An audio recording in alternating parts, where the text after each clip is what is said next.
And good morning and welcome to Coach's Corner here on 93.7 FM The Mix and 937themix.com. Bill Dixon and Coach Szynal here with you as we sit down with Coach Jon Reutebuch of the Wabasee Warriors. Coach, thanks for being with us this morning. Thanks for having me. Tell us a little bit about last night. Wabasee fell to West Noble 19-7. Give us your impressions of the game. Well, one of the keys of the game was taking care of the football, and we did not do that. Opening play, we fumbled the ball away, and they were able to capitalize with a field goal. Our defense held nicely. And then our second drive, we had an interception. And so that's 2 turnovers on your first 2 drives. And, we held there and again, held them out of the end zone. Again, our defense stood up. And then the ensuing drive, had some positive going, the completed pass, and then we had a holding behind the play, and that backed us up. And then, unfortunately, we had several changes on our punt team. We had individual contact tracing towards the end of the day, who's on all our special teams, and we had some sickness this week. The usual. The cold, the sinuses, the allergy kind of thing. And so we were kind of limping in here a little bit. And, we got to delay a game, backed us up even more. Then we snap it out of the end zone and give them a safety. And then, you start the game like that and you're behind the 8 ball. But despite all that, we were only down 12-0 at halftime. And, if you think of the Tippy Valley game, we were down 14-0. Mm-hmm. But there was a whole different look on the kids' faces. There wasn't that shock and not sure what to do, heads down kind of deal that we were dealing with at halftime at the Tippy Valley game. Instead, kids knew they, made some unforced mistakes and knew that we needed to correct some of those things and we can get some things going. So, you come out the second half and you're able to, get some positives going. And that's what I told the kids after the game is, now we have something to work with. Mm-hmm. We had some positives in all aspects of the game. There's still a lot of things we got to clean up. It's not where we start. It's where we end the season. And we got to progressively get better each week. And I think we'll do that. And our few seniors that we have are giving us all they can. They're giving us everything they got out there, and they're working hard, and the young kids are figuring it out. So, it's a work in progress right now, and I think there's some things to build on. There's some things to correct in the film room this morning, but there's also some things that we can say, hey, this is what we can do when we do the right thing and get things together. So that's my overall look at the game. Coach, when you watch that from the press box, one of the things I was really, really impressed with was that your kids never quit. Right. I mean, they never quit. And the enthusiasm, every play, they're pointing around and they're ready to go. That you've got a good group of kids. Yeah, you really do. Those kids that are out there right now, they really want to be out there, and they really want to, be successful. And something that I also noticed last night is, when we did have a big play, Larson's diving interception, or a big run, or and touchdown and things like that, or a sack or something. Kids are celebrating. Yes, and you don't think you have to tell kids to celebrate, but that's something we've been pushing, that it's a game of passion and emotion, and when momentum goes your way, ride it. And I felt like the kids did that last night. We started to have momentum. You could hear the crowd behind us. The kids were excited and jumping around and patting each other on the back, and that's the fun of football. That's when you celebrate the great things and you pick each other up when the bad things go, and so that was good to see last night. One of the other things that I noticed last night, Bill and I talked about this, is the camaraderie between the two teams. I mean, you had a fist bump here and there, and especially toward the end of the game, after it was kind of almost to the end of it, just a good group of kids on both sides there. A lot of kids know each other. Yeah. They've played together in Pee-wee leagues, and maybe go to the same church, or they know each other. And that also comes out in the competitive edge too. There's the guys going at it, because you want bragging rights. I owned you last night, or we won, and that kind of stuff. So it's good people over there, and it's a friendly backyard rivalry. secondary, and we are trying to look for some answers, but in the same token, I think we found a couple things that we can work off of. Yeah. And so that's where we're at right now. Defensively, offensively, level of satisfaction. I've always heard this, and I don't know if it's true, so I thought I'd just ask you. It's probably not. It's probably not. That's right. I've always heard that the 20-point margin the 20 points is a magic number, and that if your defense can hold to less than 20 points, you're pretty satisfied with that, and you should expect your offense to generate more than 20 points. Is that true? Generally, yeah. Mm-hmm. I mean, every game offers something different, right, and things like that. And if you're an all-running team, you're naturally going to have fewer points. If your defense holds teams under 20 points, then you have a good shot to win games. And we did last night. And your defense is playing pretty well. Mm-hmm.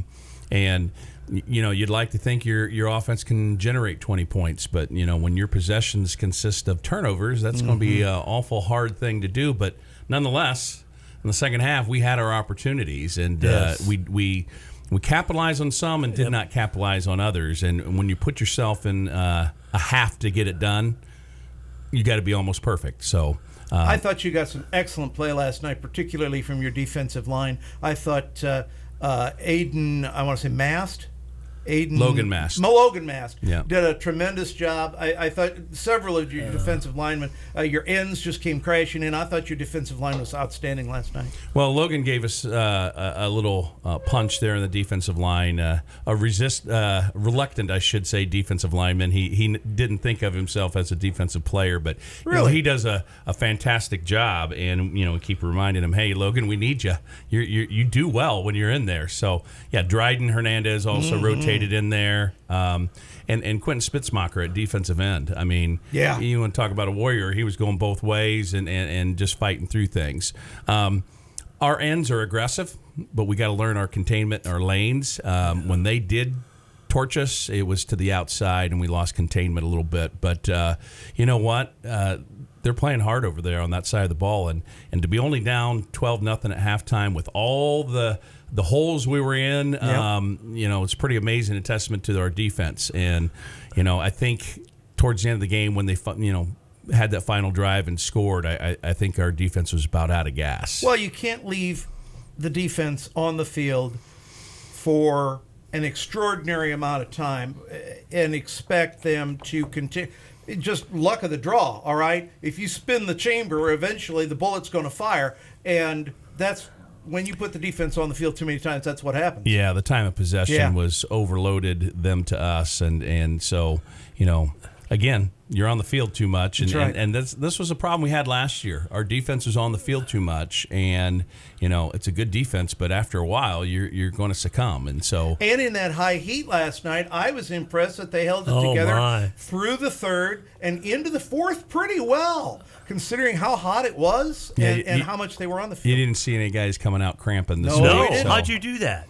How'd you prepare them for that? I think they finally listened when they finally figured it out. You tell them things every day, but we're talking about 15, 16, 17, 18-year-old kids, and we say sleep, eat, and hydrate every day, and you learn the hard way. You learn through experience, and so the kids, a lot of the kids that were having the same cramping issues didn't have any. So, hey, talk a little bit about the quarterbacks. How do you decide who's going to go and win and what situations? Because you have two really good quarterbacks, but very different quarterbacks. Yeah, they are. They both have their strengths and things that they need to work on. And, in the summer, we did a lot of things in the summer and really told them both that they were in a competition.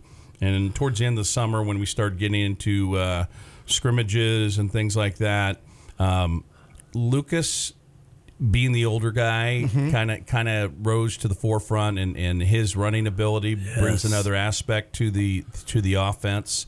But we're going to continue. We're going to continue with those two, and Jackson's got some strengths. He throws the ball well, but he doesn't have a lot of experience, and Lucas doesn't either. I mean, he's a wide receiver we brought in. So you look at our offense, 3 offensive linemen and Nate Larson.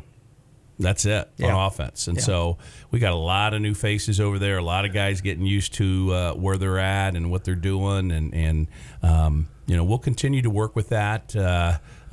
We'll keep, putting our little finishes and touches on there to try to utilize what both kids bring to the forefront on offense. That 12-7 matchup, and Bill and I were talking about this the whole time. It was 12. Hey, we got a chance to win this. 6 points to win this. Mm-hmm. And so that made the game exciting, and the enthusiasm, I thought, with the kids on the field and the fans was just, 99% of the game. Yeah, the fans were great. I mean, they were, you could hear them, and the kids could hear them, and they were getting excited.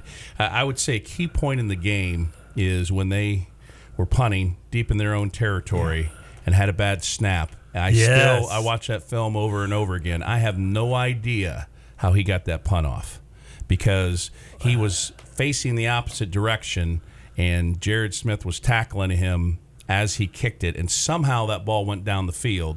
And we make a bonehead mistake. We hit a kid when he's already down, and instead of getting the ball on their side of the field, we end up on our own 35. Mm-hmm. And that's a switch of the field on a bad play by them and a good play by us until the very end. Yeah. And so, we had some penalties in the second half that, some were legit.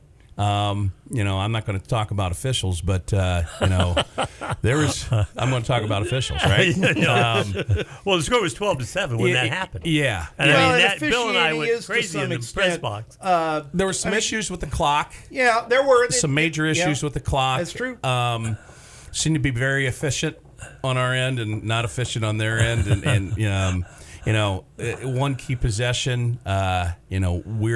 We're in a short yardage trying to get the first down situation, and they're changing out the ball, and they had the ball in their hand. Yeah, we can't snap the ball if the referee has the ball in his hand, and I still don't know what he was trying to explain on that one, because it doesn't make sense. But anyway, we made our own mistakes. We made too many mistakes to win the ball game, obviously, and there's things that we got to work on, and we're going to do that. We're going to keep working on it. The coaches are all busting their butt, getting into film, teaching the right technique. I mean, we're still making mistakes on fundamental things like handoffs and meshes and things like that we shouldn't be making at this point. Describe the mesh. The mesh is where the quarterback hands the ball off to the running back, and it's they have a certain path, and it should go seamlessly. The even all the way up through the pros. I mean, they practice that constantly all the time, and that's got to be just right. And you got to time that up with the lineman's blocks. You don't want to get there too soon. You don't want to get there too late. Yeah. It's a ballet. It is. I've often said that defense is a whole lot easier. Find ball, run to ball. Yeah, one or two guys can make you right. Yeah, you know what I'm saying. Mm-hmm. And then on offense, it's like a choreographed dance. And one guy can make it all wrong. That's right. And so, we're still working through that, and we're going to get there. And then, then we'll have some things to talk about. Coach, I know you're going to have some folks here for interviews. Who have we got coming up here on the program? Well, we got Chris Cotton, who has returned to Wawasee football, and we're glad to have him. So we're going to talk to him a little bit here next. And then later on, we got Joe Salazar, 8th grade football coach, and Nathan Lambert, our 7th grade football coach. And we've got that on the way here on Coach's Corner with Coach Jon Reutebuch on 93.7 FM The Mix and 937themix.com.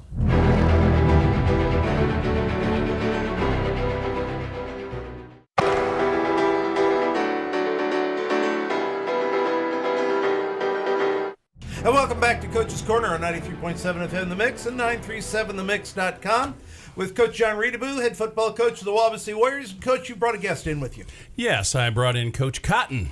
Chris Cotton's been with the program here and there over the years, and he was coaching at Goshen the last few years. Goshen snapped him up when he was not able to coach here, and he wanted to watch his grandson play, and who happens to play for us. He's one of the quarterbacks we were talking about. And,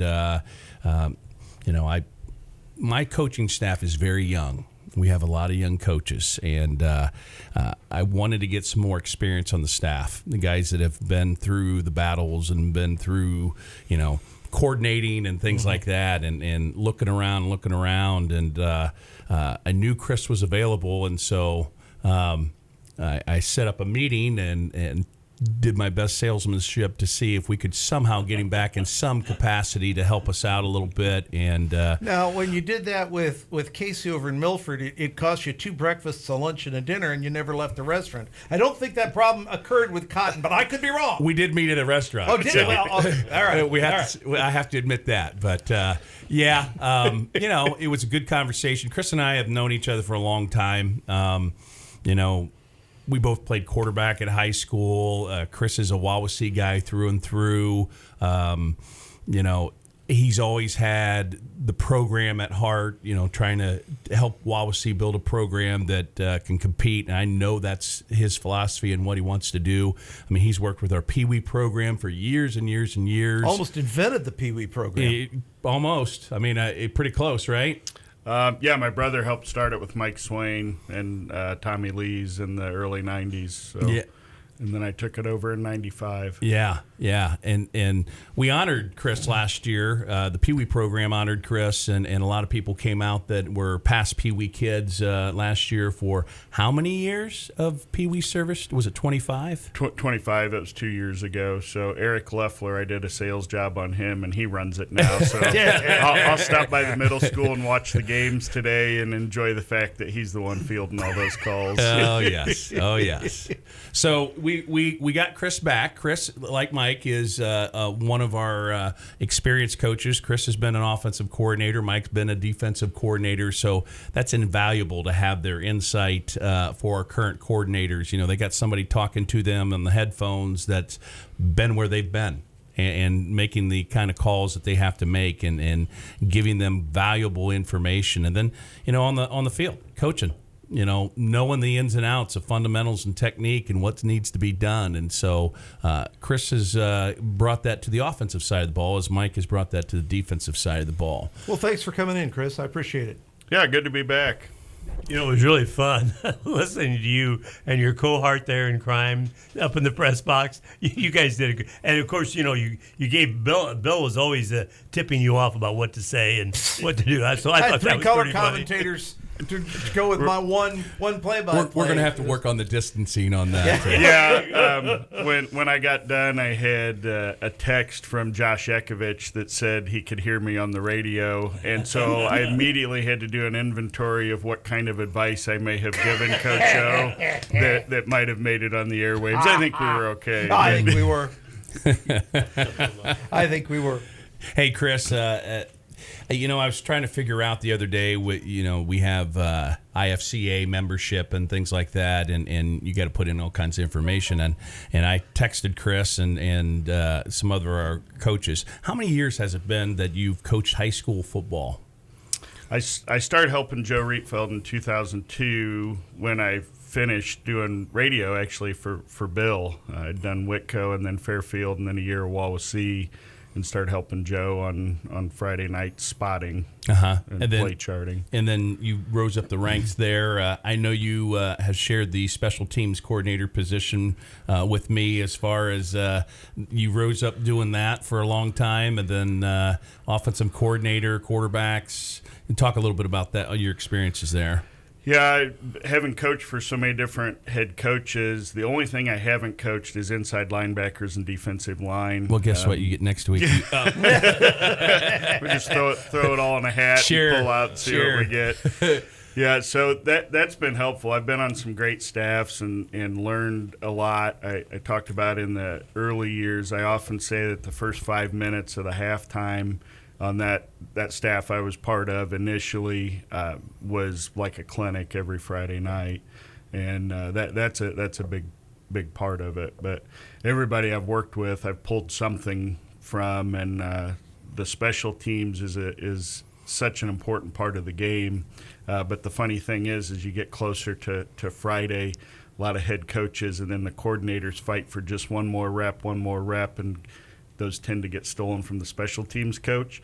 So having a head coach as the special teams coordinator and having been there, that's one of the things I'm always looking at my watch and thinking, hey, we need to make sure we get these special teams reps in. And as we talked about the other night, we were having to work in a new long snapper, and I had my stopwatch out. That's a good special teams coordinator's tool, and we were talking about the length of time back there, and I don't know if that's something everybody else talks about, but it's I'm something not sure John I understand what you're getting at there. How long it takes the snap to get to the puncher or the holder right. on a PAT, and then how long snap to kick. Those are key components. There's lots of times that people will complain about the blocking, and it's simply how long it took to get the ball off. Gotcha. And as you know, long snapping is something we're continuously working on, trying to find a consistent snap. Because and from what I understand, that's actually one of the most difficult things to do on a football field. Hey, kids get scholarships to go to college for just that.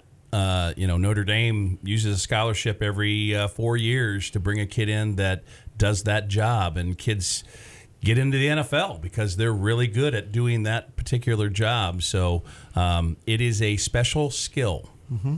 So, one of the things that's really interesting too is how many people? I've been watching football since about third grade, or even I think you were there when it was invented, though. Yeah, that's right. I listened to it on the radio. But anyhow, all those different components that are skills in football. I know all the other sports because I played them, but football has, like you just brought out, snapping the football. That's a skill that it has to be taught and learned at a very young age. And long snapping, then, very different from a regular snap. And it's really an easy way for a kid to letter as a sophomore and guarantee themselves 3 letters. Both my boys did that because we recognized, hey, that's a way to get on the field as a sophomore, so they both did it. And now they're wrestlers, so they're used to getting hit in the head, and they didn't mind having their head down between their legs to see who was back behind them. But they did a great job of it, and that really makes a big difference. It was a 2-point difference last night. It was. That is really a key exchange. And something I tell the Pee Wee kids all the time, everybody wants to be the quarterback or the running back. And I say, you know who the only player who's guaranteed to touch the ball every single play is? It's the center. Yeah. And so we try to sell kids on that at the Pee Wee level to try and find a center. And that's why Dryden Hernandez is so important to us. Yeah, it all starts with the snap, and you can't do anything without executing that. Special teams is very important. Talk a little bit about our offense and some of the things that you've observed and some things that you're looking at that to get this thing turned around a little bit. Well, one of the things that we've discussed with me coming back and being new, John was really the only one on staff who I knew. I knew who the other guys were, and of course I coached Clayton Cook, so I knew him. But coaching style-wise, I didn't know much about him. So we sort of spent the summer trying to figure out doing the choreograph that we've talked about with the offense. And one of the things that I was wanted to be cognizant of is a young coordinator. I didn't want him to feel like I was brought in here to override him or put pressure on him. And so Mark and I have been trying to work that out a little bit. And frankly, it was just this week that he said, no, you need to tell me these things. Because one of the things that I've always been a stickler on when I was a quarterback coach especially is attention to detail. Quarterback at this level doesn't just hand off the ball and watch the play. They've got something to do through the whistle. They're booting out. They're carrying out a fake. They're showing up a pass action or something of that nature. The other thing is John mentioned the mesh, and that's really 100% on the quarterback because if they push the running back off his track, make him go away from where we're trying to run the ball, that causes him to take his eyes off of where it needs to be, off of the hole. So it's about body positioning mostly. Yes, footwork and body positioning and where the ball is. So one of the things that we're going to start doing to have both our quarterbacks do is just back to catching the snap and moving their feet and positioning their body. You can't just catch a ball and stick it out there and let a running back run through it. So just some of that attention to detail. And as John mentioned, we took a receiver and bumped him inside because of his legs. Mm-hmm. And he needed a lot of reps to get used to doing this thing we're talking about. Well, the trade-off for that is the other guy who's done it can't have as many reps. We've only got so many. Sure. So we're trying to balance that out now is what we're trying to see how we can do that, because we do have 2 guys who can help us on Friday nights. Yeah, and you know, we've worked mesh, we've worked this all through the summer and things like that, but just like everything else, fundamentals and technique have to be constantly reinforced all the way through. And you know, again, we talking about 15, 16, 17, 18-year-old kids, and if you're not diligent in continually pushing, you know, carry out your fake, run your route through, you know, finish your block, make sure your steps are right, it gets off real easy, and especially when the Friday night lights come on, you know, and case in point, the first game, you know, there was some things that we hadn't seen all summer out there on the football field because it's go time, and you never really know how they're going to perform until you get under those lights and get in that live action where it's permanent. So, Chris, tell us a little bit about what you're doing now, where you're at, and in the community, what else you've got going on, because I know you've always got 100,000 things going on. Well, I'm an insurance agent at Northern Lakes Insurance with Scott Beasley, so working here in the community. But something I'm really passionate about, my wife and I started a nonprofit right before the COVID shutdown that is a faith-based reentry program for folks in the Kosciuszko County Jail. So we help connect folks to services, and working with Sheriff Dukes. If they need a GED, we help them do that while they're in there, connect them to mental health, substance use disorder services. We've got an assessment for that. The library, when we got there, was actually a place that was for punishment, had 11 books in it. We've got almost 1,000 in there now. So we've got a cart that goes around twice a week to all the blocks. We've got a chaplain assigned to each block. New church services have started in there. Book clubs. So it's called Light in KCJ. And because of COVID, we were shut down much of last year. Right. But Tammy actually has an office in the jail working with Shane Coney, the jail commander, and with Sheriff Dukes. So fantastic. Well, thanks for coming by. Appreciate that. We've got another interview coming up. Who we got coming up, Coach? We got Coach Lambert and Coach Salazar, our middle school head coaches, coming right up. And that'll be next here on the Coach Jon Reutebuch Show on 93.7 FM The Mix and 937themix.com.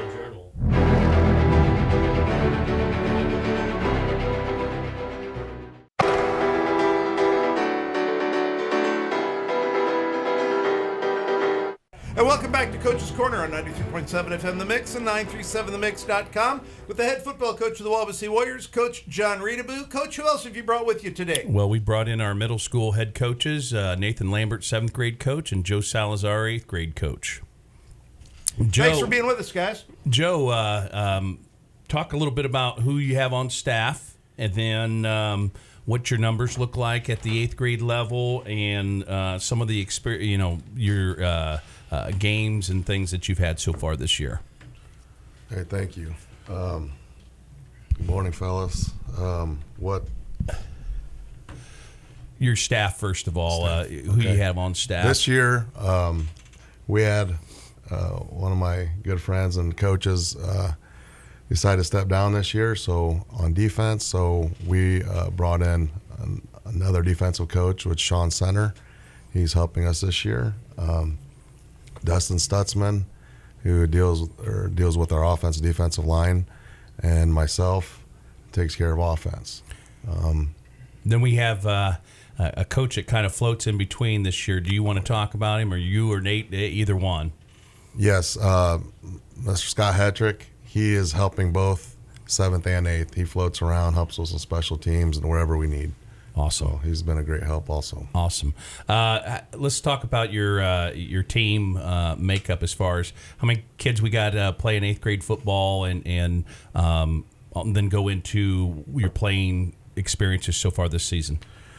It's been a little rough this year, low numbers. We have at most 19 there. We've been having some stomach bug going around that's been only leaving us with 15 players like at practice every day. Yeah. We actually still trying to recruit, trying to get people out, letting coaches know, and also we tell the kids also, hey, tell some friends, bring them out. You know, we need some players, get some breaks. But with what we have, those kids are doing the job. I'll go into our first game. Sure. That's all we've had so far because we had a week off. Now, you guys had a scrimmage, didn't you, to kind of warm up for the season with Goshen, right? Yeah. Yeah. I forgot about that. Yeah. But what the scrimmage did, it was a tough week for us that week, especially with low numbers. Having that long scrimmage and then on Tuesday and then playing on a Thursday was tough. But the kids, we learned a lot from the scrimmage. We learned some of the kids where they were mentally. And there was a big jump from Tuesday to Thursday on just a couple little adjustments, a couple plays that they had experience doing that helped us out in our first game Thursday against Edgewood. And that's what scrimmages you want from scrimmages. They tell you a lot about your team as far as, who can handle what needs to be worked on and things like that. So going from the Goshen scrimmage and you tweaked a few things, let's talk about that first game with Edgewood. First game with Edgewood was we explained to the boys, we know we don't have many guys, but it takes 11 to make sure you do your jobs. We'll get breaks in and out. We'll take care of business. They come out with 30, 40 guys. It's a little intimidating, but that's our job to make sure they're ready. We tell them only 11 come out at a time. That's right. You take care of business, they got to deal with our 11. And that's what we preach, and that's what we've been preaching. And each day after that game and each day in practice, the kids' practices are getting better. They're getting mentally tough. They're starting to have fun, and they're getting in shape because we know we have to. You've coached this idea of coaching 8th grade. That people don't realize that's really, you've got to get their interest, and you've got to hopefully get them to go on. Talk a little bit about that at the high school level. I mean, some kids will, especially even 7th grade, you get them out, you want to keep them, you want to improve their skills, so at the next level they will be ready to play high school ball. Yeah, that's one thing we push. I mean, every day in practice, we tell them how important they are. Just like previously in the radio show today, we even explained to the lineman, center, you're the most important guy on the team. We can't get a playoff if you can't get a snap back because it doesn't matter what happens after. Different things like that. We try to make everything important and make them feel important. That way, as they make their transition, let's hope they stay with it. We're just trying to keep things interesting. These guys are invaluable as far as love of the game and keeping kids involved. And, this day and age, and it's not just a Wawasee thing, it's all over. You need more kids participating. And, a long time ago when I was coaching middle school, we would have 50-some kids in each grade level, and so would the other schools. And you don't see that anymore. And why do you think that is? There's a lot of things to that. Kids have more options these days and things like that. We could do a whole program on why they're that way. But these guys do a great job of recruiting kids and trying to get kids coming out. And unfortunately, right now we don't have any teachers on these staffs, which that gives you another edge where they're in the building and they see that kid walking. Hey, you can come out. But I know they've reached out to teachers in the buildings, and we actually have 2 of our high school coaches in each building that have recruited kids and try to get them out and get them out there. And I believe that 19 number is about what we had last year in 7th grade. So that core group is pretty much moving on together. And you know what? Like Joe said, you put 11 out there, and that's all they can put out there. They can have 100 kids on the sideline, doesn't matter. But that love of the game and enjoying and feeling that they're an important part of the whole process is key. And here's a testament to it. My 3 years as head coach, we've had 30-some kids out for freshman football. Wow. And some of those kids, maybe they didn't play in 8th grade or 7th grade or one or the other, but there's something getting instilled that they want to be a part of it. And it's the experiences those kids had in 7th grade and 8th grade, and hey, come on out and join us, that kind of thing. And so as far as your feeder programs go, that's how you turn things around, and that's how you build a culture, and that's how you get things going. And these guys have done a great job, and it translates to how many kids we have playing freshman football. We're at that 30 number again. We just got to work on getting them in there on time. They kind of trickle in, those freshmen. They're trying to get a depth to where they're going and when to get there. So, Joey and Nate, tell me a little bit about how you guys are involved in the 7th and 8th grade program. I mean, what motivates you to sacrifice?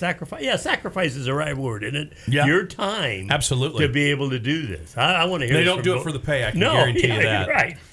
Go ahead and talk about it, Joey, and then Nate. Okay. Well, it's just like I say a lot of times. I bleed green and gold.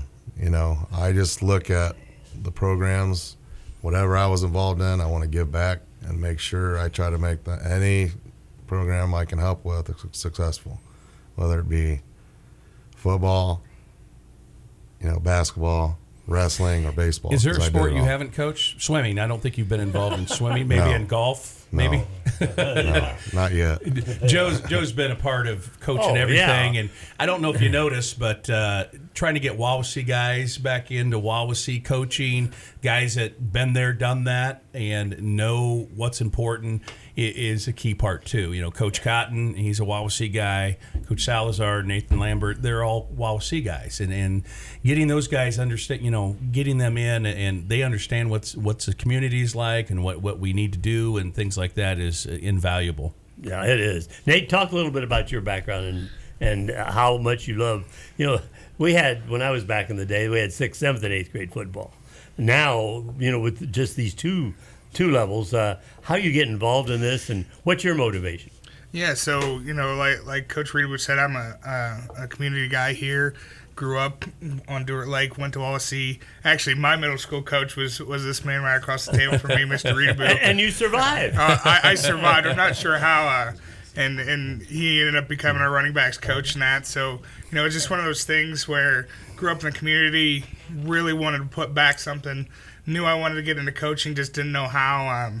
Ended up reaching out to a couple years ago to one of my other middle school coaches, Mr. Vorel, and he said, yeah, let's go out here, let's give you a try. And, that was 6 years ago now. So, yeah, it's just one of those things. Now you're a crusty old veteran, right? I wouldn't quite say that yet. I'm still learning. Hey, Nate, can you speak about your staff? And we talked about Scott. We're sharing him and trying to merge that together to take advantage of our coaching staff. But go ahead and introduce your guys. Yeah, so we have Scott Hetrick, which is comes from the basketball side, but his experience as a gay coach just in general has just been phenomenal. I have another guy named Travis Hughes. He's our special teams coordinator. Really important. He's another guy where he's sitting there blowing the whistle. Hey, no, I need my 15 minutes of special team time today. Mm-hmm. And then how good is that? And then I have a offensive or defensive coordinator, and Ben Bile. He's been doing it now for I think 4 or 5 years. So we have a couple new coaches that are first years. We have a couple coaches now that have some experience. So, and then myself, I coach offense. So okay, good. How about your team's playing experience so far this year? How many kids you got out?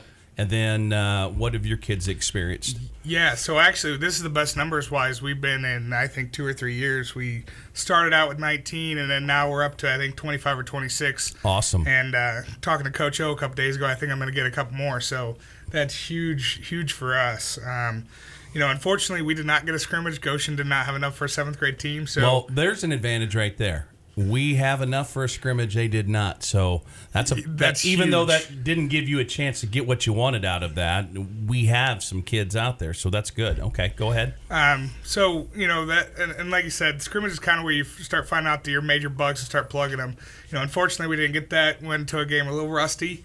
We did end up pulling out a win, but I think the kids really grew from that. And, the stage at first was, you get those wide eyes because I'd probably say about 80% of our team has never played football before, which that's a great problem to have, getting new kids to the program. Absolutely. And so that first snap, their eyes are big and they're, hey, what am I doing? So at halftime, just calling around, hey, this isn't too big of a stage. And I think really that step from halftime until this week has just been huge. This has been the best practice of the week I've had in a long time. So you guys went against Edgewood, right?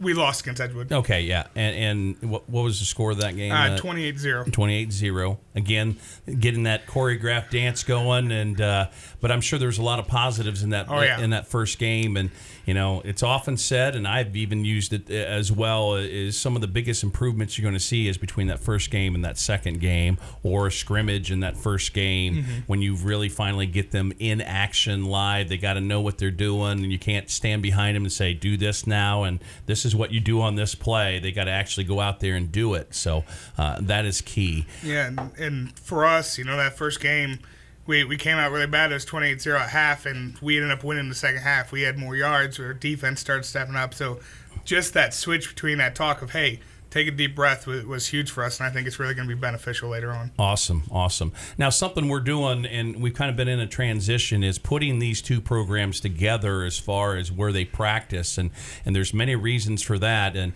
one of the reasons is utilizing our coaching staffs to support each other and be able to do some things like individual time and things like that, and having a guy floating back and forth so both can benefit from that. Another advantage is, they get to see these kids for 2 years, and it's kind of like in teaching that's when huge, you, isn't it? when you, what's the word for when you go with the same class? Yeah, that's the word for it. You go with the same class. I thought, Kaz, you'd be right on top of that. Now don't get old. But Prevagen is not working for me. These kids are going to, these seventh graders are going to be around these coaches for 2 years, and I'm sure it's going to be fun for them to see the amazing progress that they make, and then get into the high school. So that's something that we're looking to improve within our program to try to best serve these kids and keep them involved and sharpen that spear, as we say. That's huge, because if you're a high school coach, which I've done, and then I've coached middle school, if you have the head coaches come down, they say, hey, would you work on this a little bit more? Or, hey, and they know what they want, and just that little bit of advice. How'd you ever think of that? That's that's really important. A lot of schools, they already have it in one place, and we have two middle schools. The only other school in our high school conference that has that is Warsaw, and they have two really good size middle schools. But we had them divided apart, and we're trying to kind of bring everything together as soon as possible. And so, we want kids from Milford, we want kids from North Webster, we want kids from Syracuse, and we want to bring them together as Wawasee. I think our CTE radio person, Jeremy Van Loo, wants in here just a minute. I'm the boss, right? That's right.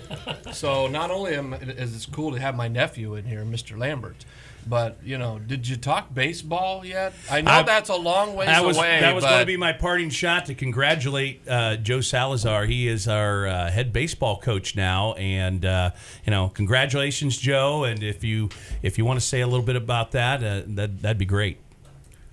Well, I took it as an honor. It's one of the jobs I kind of was looking forward to all through.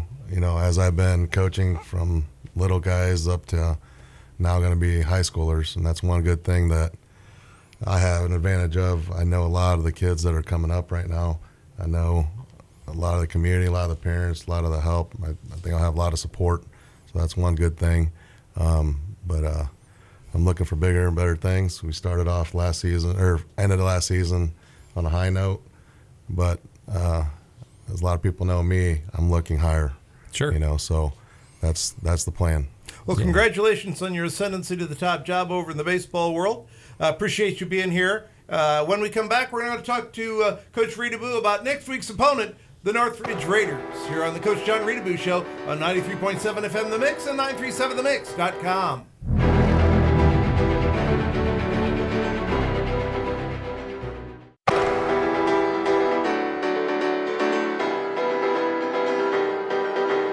And welcome back to the Coach Jon Reutebuch Show on 93.7 FM The Mix and 937themix.com. Talking with the head football coach of the Wawasee Warriors, Coach Jon Reutebuch. Coach, we're leaving the West Noble game, and now our sights are set on making the big trip north as we prepare for the Northridge Raiders, who had a nice win last night against South Bend St. Joe. Yeah, they did. They had a big win last night. I believe it was 39 to, what did we say? 14. putting a lot of points on the board and holding the other team. You talked about keeping them under 20. 2 scores, and I don't know when those scores occurred, but one occurred late in the game because I know it was 39-7 at one point. Okay, so full control of that ball game, and the week before they were victorious over South Bend Adams, who got a victory against Fairfield last night. So 2 solid wins for Northridge. Solid program. Their feeder programs are teaming with kids, and it's been a strong part of their program for years. And then their middle school program's been solid, and so it's no wonder that when they get to the high school level, they got good numbers and kids that want to win, and it's just a solid program. And Tom Wagaman has been the coach there.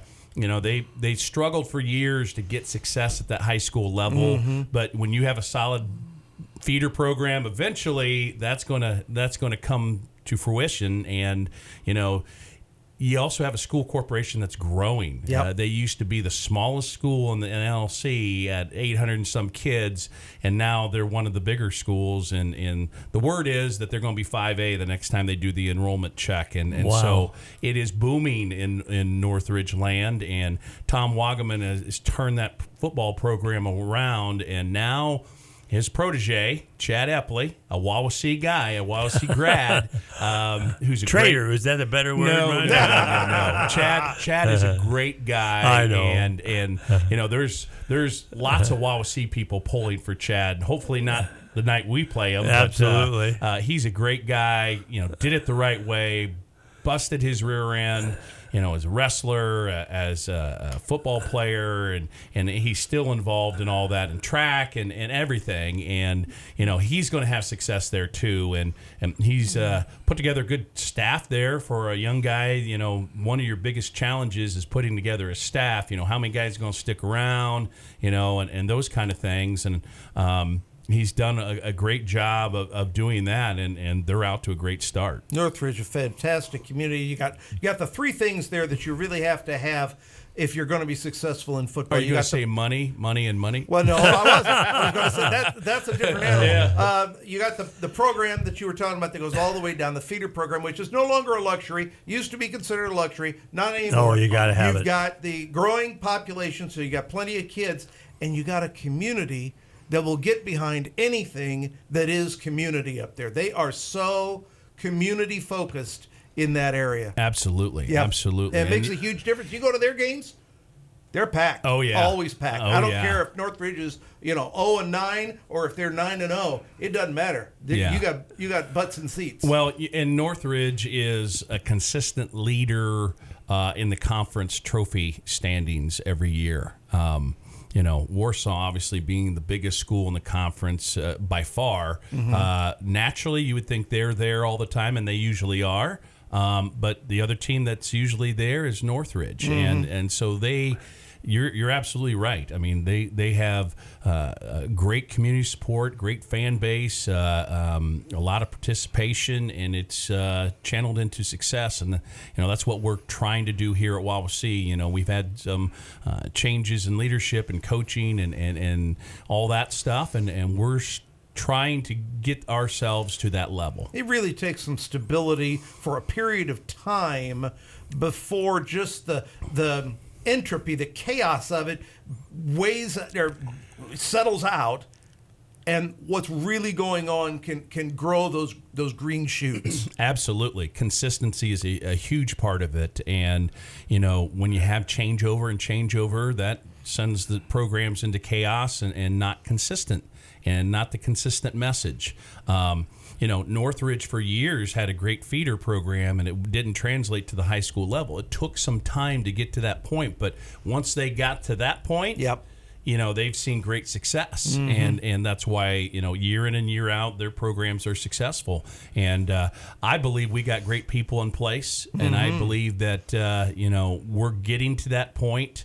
Some of our programs are even seeing success now. Our volleyball program is running, high, and we've had some other, wrestling's had some success, and our swimmers have done well over the years. Yeah, and the strength training program, which we've talked about, is really starting to make an impact. And one of the things they do is count victories of all our sports teams. That's gone up each year of our new strength program, and so continuing that trend and continuing to get people to buy in and kids to buy in and doing that. And we got great people in the feeder program. Last week we talked to Eric Leffler, and Chris Cotton's been a part of that. Salazar and Lambert. And we're talking to our middle school people. I mean, these are guys who are giving back to the community constantly, and they want to see Wawasee successful. The same vision that I have as far as year in and year out, Wawasee is competing, for championships, and that's where we want to be. But it takes some time to get there, and building that culture from the ground up. You don't just come in and sprinkle magic dust and it happens. It's just not going to work that way. And building that culture and getting kids to believe and have confidence in what they're doing throughout the program. Coach, talk to me a little bit about how you're going to prepare for Northridge. What are you going to do? Well, you look at film and you look at what they're trying to do offensively and what they're trying to do defensively and what they're trying to do special teams. And so then you start to look at, once you see what they're trying to do, how do we attack it? Yeah. What do we do that can take most advantage of what they're trying to do? And so that's a part of breaking down film. And we've talked a couple times about the time that coaches put in. Hours. 12 months a year. You come from your game, and then the next thing you're doing is evaluating your game so you can coach those kids up the next morning, not only to the bumps and bruises to get them physically better, ready to go for Monday, but also you're trying to correct all those mistakes and fix all those things, and also instill confidence that, hey, look at this play. Look at what you did on this one. And it's got to be a nice balance. And it can't be a marathon either. We don't sit there and watch the whole game. And I've instructed our coordinators and myself as well. You pick out about 10 slides of things that are really good coaching points or something you want to show on effort. We had a sophomore in the Tippy Valley game come all the way across the field to save the touchdown. That's the kind of effort we need to have. And so you use those as teaching points and show the positive as well as what we need to improve on.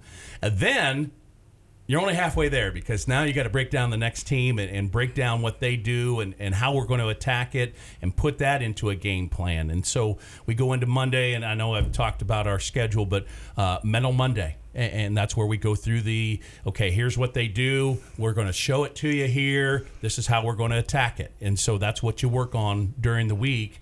And then Friday night, there it is. The light. So Here we go. in general, what is Northridge going to bring to the field? That's a good question. Northridge is still the same defense they were before, an odd front, a 3-4 looking defense, and so they have not changed that aspect. Kind of figured they would stay that way. Chad was a part of, I think he was co-defensive coordinator last year, so I figured they would stay that way. And honestly, their offense, a couple tweaks here and there, but it looks very similar to what they did before as well. And so, we kind of are familiar with that. We've played against that in the last couple of years, but being familiar with it and attacking it the way you want to, it still comes down to Jimmy's and the Joes and executing. And again, the key is don't turn over the football. Yeah, it's really more about us right now than it is them. It is. And if we can keep from turning over the football, we're going to be a tough out. The team's going to have trouble with us. And so if we can start taking away those turnovers and continuing to progress physicality and technique and fundamentals, we're going to be competing at a high level like we need to in the NLC. Coach, how do you decide on your offensive side, especially Bill and I were talking about this on the air,